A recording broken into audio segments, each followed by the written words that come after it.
आज आस्वाद रेसिपीजच्या किचनमध्ये मी बनवलेली आहे सगळ्यांच्याच आवडीची खूप छान अशी ही कुरकुरीत बाकरवडी अगदी बाहेरच्यासारखी झाली आहे। नक्की करून बघा, ही रेसिपी तुम्हाला जरूर आवडेल। आणि चॅनलवरती नवीन असाल, सर्वात पहिल्यांदाच व्हिडिओ बघताय तर आस्वाद रेसिपी चॅनलला जरूर सबस्क्राईब करा।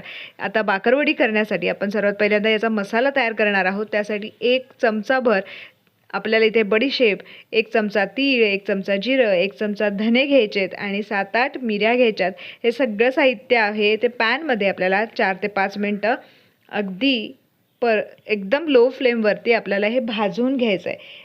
रंग बदलायला सुरुवात झाली, सुगंधही सुटायला सुरुवात झाली। आता गॅसची फ्लेम बंद करून घेऊयात आणि हा जो तयार केलेला मसाला आहे तो थंड करून घेऊयात। त्याच पॅनमध्ये आपल्याला सुकं खोबरंसुद्धा इथे भाजून घ्यायचं आहे। रंग बदलला की बंद करून घ्यायचं आहे आणि हे सगळे मसाले थंड करून घ्यायचे आहे। आता बाकरवडीचं वरचं कवर करण्यासाठी मी घेतलेलं आहे 1 वाटी मैदा, 1 चमचा इथे मी तांदळाचं पीठ घेतलेलं आहे आणि त्याच चमच्याने 1 चमचा इथे मी बेसन पीठसुद्धा यामध्ये ॲड करणार आहे।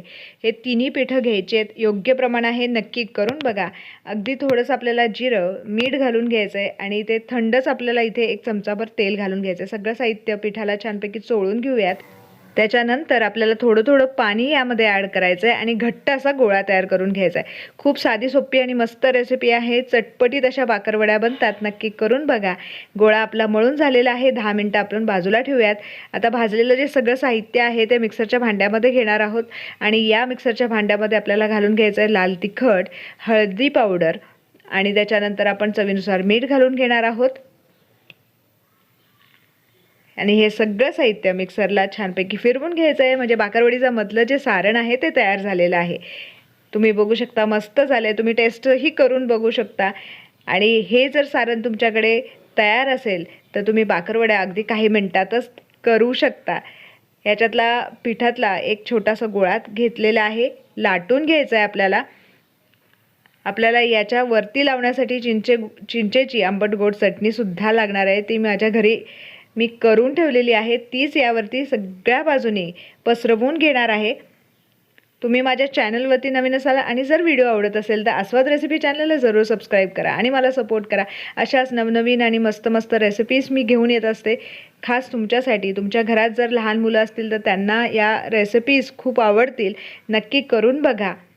आपण बाहेरून काही विकत आणण्यापेक्षा घरच्या घरी असे पदार्थ बनवू शकता आणि मुलांना देऊ शकता।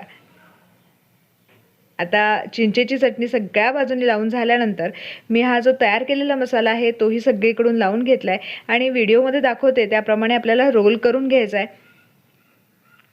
आणि काही मिनिटातच आपल्या बाकरवड्या तयार होणार आहे की नाही छान आणि मस्त रेसिपी, तुम्हाला नक्की आवडेल। आता गोळा आपला इथे झाल्यानंतर अशा पद्धतीने सुरीच्या मदतीने कट करून घ्यायचं आहे। एका बाजूला मी तेल गरम करायला ठेवलेलं आहे बाकरवड्या तळण्यासाठी। अशा पद्धतीने कट झाल्यानंतर मध्ये प्रेस करून घ्यायचं आहे, म्हणजे तेलामध्ये सुटणार नाही। बाकरवड्याचा एक रोल आपण केलेला आहे आणि बाकरवड्या तयार झाल्या। दुसरा रोलसुद्धा मी करून घेते आहे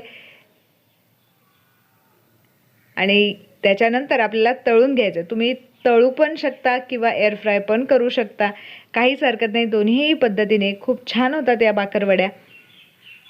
मीडियम फ्लेमवरती आपल्याला या बाकरवड्या तळून घ्यायच्यात। खूप छान सुगंध सुटलाय।